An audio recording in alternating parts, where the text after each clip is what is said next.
Hey guys, Jason here. Welcome back to the channel.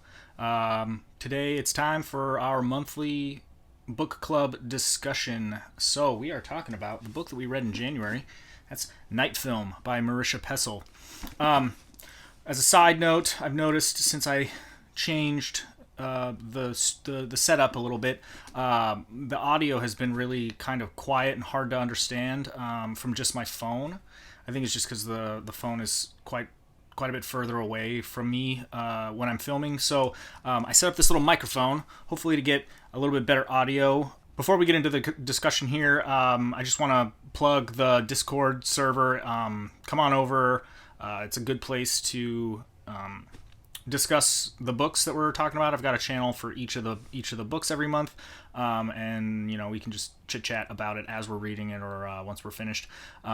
It really does help kind of jumpstart this discussion a little bit, and then we can continue to further discussion even after these videos have been made. Just a reminder, the current book that we are reading in February is Beloved by Toni Morrison. It's Black History Month, so we chose Black author for this, which is really cool. I'm about, halfway through.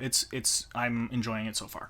And the book that you guys chose for the month of March, it's Women's History Month, so we chose all female authors, and there were 261 votes, and with 34% of the votes, the winner was Interview with a Vampire by Anne Rice. This is cool. I've never read any Anne Rice before, so I'm really excited for this one. I've seen the movie, and it's great, so I can only imagine if the book is better than it, then it's going to be a great book, so I'm excited for that.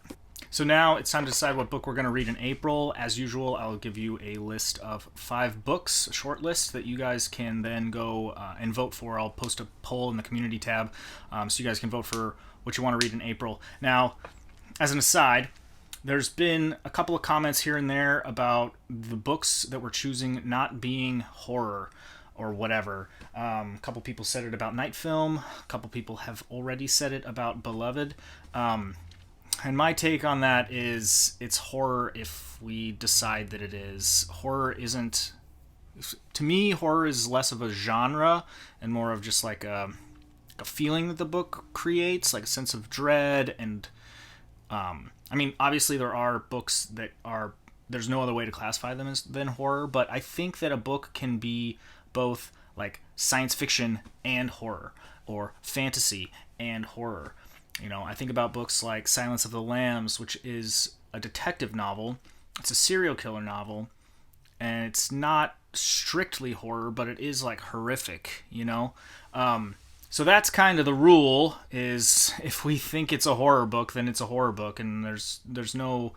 I don't want to try to squeeze it into this genre box. So that's just my 2 cents. And if you agree or disagree, please let me know in the comments. But just to kind of satisfy the people that think that maybe we haven't been reading horror in this horror book club, there's no question that these books are horror books. The theme for the month of April is going to be extreme horror. So, I don't know, just really extreme stuff. And I haven't read any of these books, but I've heard a lot about them. And I'm very excited. I haven't really read any extreme horror in a while, and I do like reading that stuff. So let's just get into the list here. First, we got In the Miso Soup by Ryo Murakami. Next is The Resurrectionist by Rath James White. Next is Endless Night by Richard Lehman. And then these last two I don't actually have a physical copy of, but if they get chosen, I will buy one. So next is The Summer I Died by Ryan C. Thomas. And the last book is Survivor by J.F. Gonzalez. So those are the 5 books to choose from. Go ahead and, like I said, go over to that community tab and vote for the one that you want to read in April. Without any further ado, let's get right into the discussion of Night Film by Marisha Pessl. I'll start with like a spoiler-free kind of bit, just kind of tell you my thoughts and whether I liked the book and a brief sort of setup synopsis, and then we'll get into the spoilery stuff, and I'll let you guys know before we get there. But I did like this book. I thought it was going to be different than what it was, especially kind of in the halfway point where it was kind of seeming like it was going to go one way, and then it ended quite differently than I was expecting, which isn't necessarily a bad thing, but it was just different than what I was expecting it to be. I did enjoy it quite a bit. I liked the writing. I think the main character, Scott McGrath, and his kind of team of private detectives or whatever, Nora and Hopper. I liked those characters for the most part. It was funny because I think Ashley was a pretty good character, despite the fact that she's not even actually in the book really ever. And then, of course, the main mystery of the novel is kind of around Cordova, who again doesn't really make an appearance in the book, but is like integral as a character. So I think she did a really good job of being able to take characters that aren't present in the story, but making them feel like real people or whatever. Or even like in Cordova's case, you don't really know if the things that are said about him are true or not, and it's kind of creates this mythology around this character, which makes you want to find out more and more as the mystery sort of unravels. Basically, what this story is about is there's this girl. She's like 25 years old. She is the daughter of this famous kind of avant-garde horror director named Stanislav Cordova, and he's a very mysterious figure. He's like lives in this mansion on this huge estate, and that's where he films all of his movies. He's very secretive about what movies he's making. His movies are really extreme, and in fact, most like movie theaters won't show them. The only way to see them is like in weird underground viewings, and they're super rare to find copies of his movies. And he's got this weird like mythology around him. Like I kind of thought a little bit about like David Lynch or a Stanley Kubrick type of director, but like even more extreme. So yeah, so Ashley, his daughter, commits suicide. She jumps down an elevator shaft and is dead, and that's kind of where the story begins. Our main character, Scott McGrath, had reported on Stanislav Cordova years prior, like 5 years earlier, and it kind of ruined his career because he said some things that weren't necessarily true. It's like whatever, libel, slander, whatever. I don't know what the legal terminology would be, but so it kind of hurt his career. And then now 5 years later, his daughter commits suicide, or maybe potentially is killed. They don't know, and that's kind of what he's trying to figure out is, was it a suicide? What were the circumstances, and what actually happened? And in doing that, he also kind of rekindles this investigation into Cordova himself. And along the way, of course, he meets a lot of people who had interactions with Ashley and also Cordova. The story, it's a mystery, it's a detective kind of story, and it just unfolds like that. But there's enough kind of dark, gritty stuff. It felt very like a noir film almost. There's enough of that in there to make the atmosphere really cool, and then it also dabbles with some sort of supernatural stuff, which I think is why people consider this a horror novel, because there's some of that, but I'll get into that a little bit more in depth when we get into the spoiler section, which we're about to do. So if you haven't read the book yet, go read it and then come back for this part. So here comes the spoiler section. The witchcraft angle that the book seemed to be going down, about halfway through the book, I really kind of thought that it was gonna go that way, that like Stanislav was part of some kind of cult, and that the demon thing or the devil that she was carrying around in her like would maybe be real, and the witchcraft part would be real. I was mostly expecting it to go that way, and then when it didn't, when you find out that all of that stuff is just kind of part of the mythology around Cordova, and it's not necessarily true, and that Ashley really was just sick, and that's why she was behaving in weird ways and doing the things that she was doing, and why the timeline is what it is. I felt a little underwhelmed. I thought it was would have been neat if some of that witchcraft stuff had been true. And then clearly the other part of that is suspicious that Cordova is killing children as a way, like in some sort of sacrificial ritual or something, in order to save his daughter. And on top of that too, there was a little bit about how the stuff in the films maybe wasn't fake. Like maybe they actually did do some of the stuff that were in his movies. If one of those things had been true, at least it would have been a little more satisfying, I think. All the mystery and all the stuff, you were just wrong about it all. And really, he's just this reclusive director. He puts his pants on one leg at a time, just like everybody else. I don't know, I was a little underwhelmed by that, but that's fine. I did like the fact that he went to visit that guy in the old folks' home, and that wasn't really Cordova, that he ended up being, in some island off Chile. And then the other piece that I think is still a mystery, and I'm not quite sure, is all the tunnels when he was under the house and all the tunnels and stuff, and he saw one that went to that island. Is there some kind of teleportation? I know we never get an actual answer there, but there was the other thing about how the caretaker went into that laundromat or whatever and just disappeared, and presumably there was a tunnel that led to the laundromat from the house or something. I'm not sure, but obviously there can't be a tunnel from upstate New York all the way down to an island in Chile. So if that's the case, then there must be some kind of teleportation thing. So the supernatural bit is still kind of there, and there's still that mystery of what's really actually going on, even at the end of the novel. It didn't answer all of my questions, and it left me to kind of think about what I thought was real and what I thought wasn't, I liked that. I thought Hopper was a really cool character. I kind of knew from the beginning that his relationship with Ashley was much more than what he was kind of leading us to believe or telling us. So when the reveal that he was the one that had the other tattoo and that they were in love and they were going to run off together, I saw that coming kind of, but it was still effective. And man, Hopper's story is just very sad because, he loved Ashley and wanted to run away with her. And she, I think, really loved him too, but because of her illness, wasn't able to act on that or anything. Or if she did, he would have resented her for it or something. I do want to go back just briefly and talk about Scott a little bit. He was a good character, and I enjoyed it, but he was deeply flawed. He had a not very good relationship with his ex-wife and his daughter. He was kind of a shitty dad, and I know it was because he was caught up in this story, but it is what it is. And then he's also not that great of a journalist, to be honest.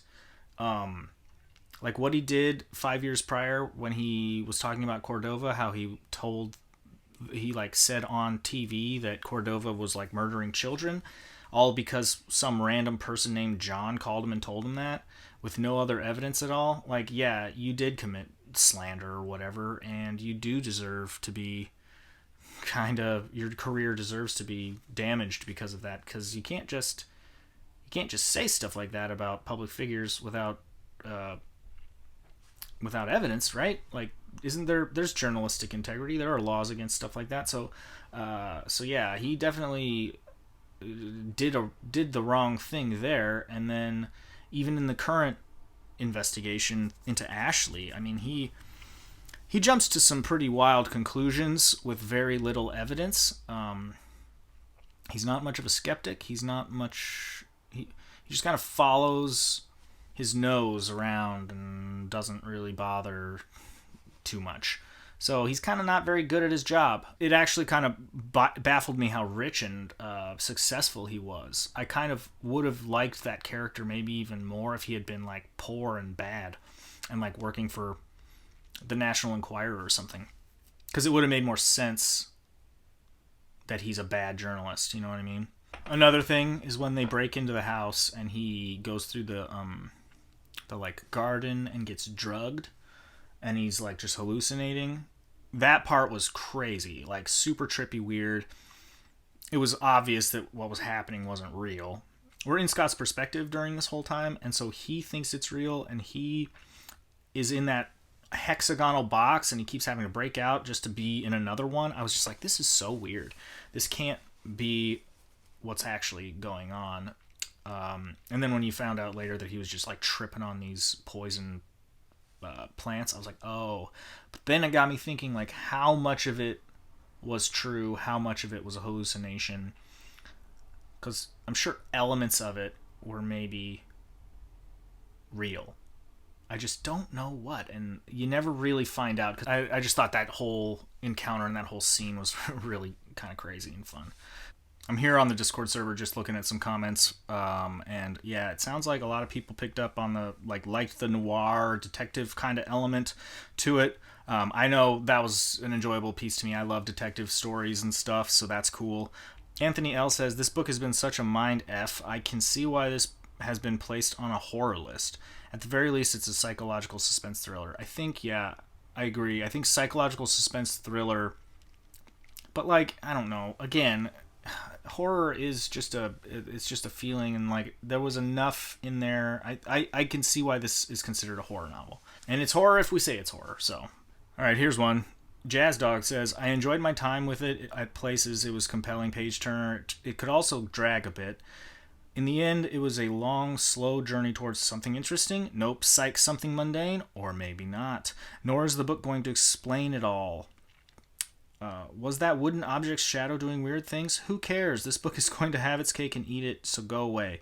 It dangled more threads than yarn store and tried to convince you that it was charm. Also not a horror book. All of you crab shortians that voted for this book in a horror book club have disappointed your ancestors. Yes, that's another example. The wooden snake thing that had a weird shadow that he clearly saw. Was it magic? Was he just mistaken in what he saw? Was it a trick? Who knows? They didn't explain it, and that kind of is that's part of that supernatural bit that just goes unanswered. So I agree. But I don't think that's necessarily a bad thing. We don't have to have all the answers, you know what I mean? And again, not a horror book. It's a horror book if everyone wants it to be. So, and enough people voted for it that that's the book they chose. So sorry, Jazz Dog. Here's one from Anthony L. I'm on track for a 4-star rating. I think that that is mainly because I enjoy the team, being Hopper and Nora, and how they're working with McGrath. This would have been a completely different experience altogether if he was investigating solo, especially the character of Nora because of how she's presented, with her odd upbringing and her diligence in the research, or her devotion to acting, even though she apparently sucks at it. I agree. I thought it was kind of funny, too, how he meets these random people along the way, this Hopper guy and Nora, and he doesn't want to work with them, but they just kind of force their way into it, and it turns out that without them, the investigation would have probably not gotten very far. And so I like that kind of ragtag bunch, and he's kind of crotchety at first. He's alone. He's I want to work alone, but then he comes to kind of rely on them a lot, so I thought that was good. Some people kind of alluded that this is similar to House of Leaves and that it's kind of meta-fiction-y. There's with the epistolary stuff throughout and the reports and things like that. And also, and I didn't know about this, but there is kind of an augmented AR element to this. Some of the websites and stuff in the articles and stuff you can actually visit, and it gives you more stuff. I haven't explored it at all, but just on Discord there's a link to Marisha Pessl's website where she has all of that material collected, so you can go look at that if you are interested. I might go check some of that out because that I thought was some of the most interesting bits. The dark web website stuff and all of that. So I hope there's some of that going on. Anyway, yeah, that's pretty much all I've got. Like I said, it was an enjoyable little detective novel. I liked it quite a bit. So please let me know your thoughts. Either comment here or join us on Discord again. Keep the discussion rolling if you guys want. The channels for Beloved are up. I will put up the channels for Interview with the Vampire, and we'll just go from there. And the book club has been a lot of fun for me. It's been really nice, getting to read more widely authors that I probably never would have read before, books I probably never would have read before. We haven't had a bad one yet, at least in my opinion. So keep it up. Keep voting for what you guys want to read, and I'll keep reading it. Thanks everyone who's been voting in the polls and all that too. That's really helpful. The more votes we get, better it is for everybody. Thank you guys. Reminder, go vote for what you want to read in April. That's pretty much it. So I appreciate you guys. Thanks for watching, and I'll see you guys next time. Peace.